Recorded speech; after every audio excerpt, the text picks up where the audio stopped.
simple site ti dang kan hlawhna nga ta hian kan click anga chuan hemi hi tax le mi kan invite khan poisa kan hmu thei a chuan balance a kan click anga chuan he kan balance nei zat ania chuan tax kan ti tu chuan tax a kan click anga chuan tax hi generate tu chuan customer service kan bianga chuan kan generate tu khan tax a lo thling anga khami tax on thleng kha a screenshot kha kan ti zo hnu a screenshot kha ta hian kan va thon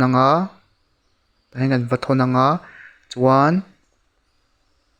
mi kan refer du chuan refer a kan click anga chuan mi pakhat kan invite zel khan rs10 kan hlaw zel ta chuan he kan referral link kan ya chuan withdraw du chuan withdraw kan click anga chuan kan withdraw du hian account hi activate phot anga ya activate tur hian rs100 khanga ya chuan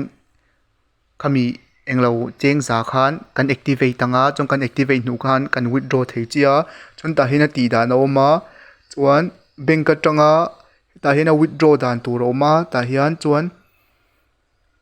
bank atanga withdraw tu tang khan withdraw by bank a kan click anga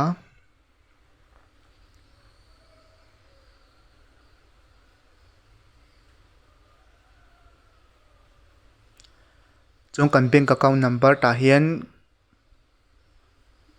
kan chhunga chuan IFSC ming chuan kan withdraw du zat chuan submit a kan click anga chuan ta hian ka withdraw chin anga bank account hmang loin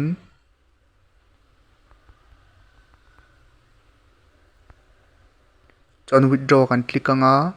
chuan tikhan in submit ta chuan account hi activate du chuan activate account na kan click anga pay now a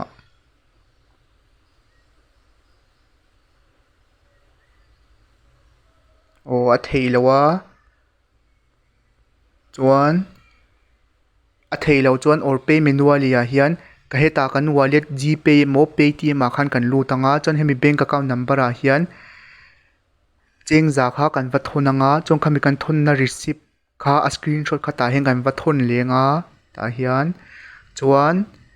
hemi hi tia chang chuan hetlai dot pali hi kan click anga chuan hetia ani chuan tlai dot pali hi kan click lenga chuan a payout hi englo a tak vekania hemi hi an payout veka an payout chuak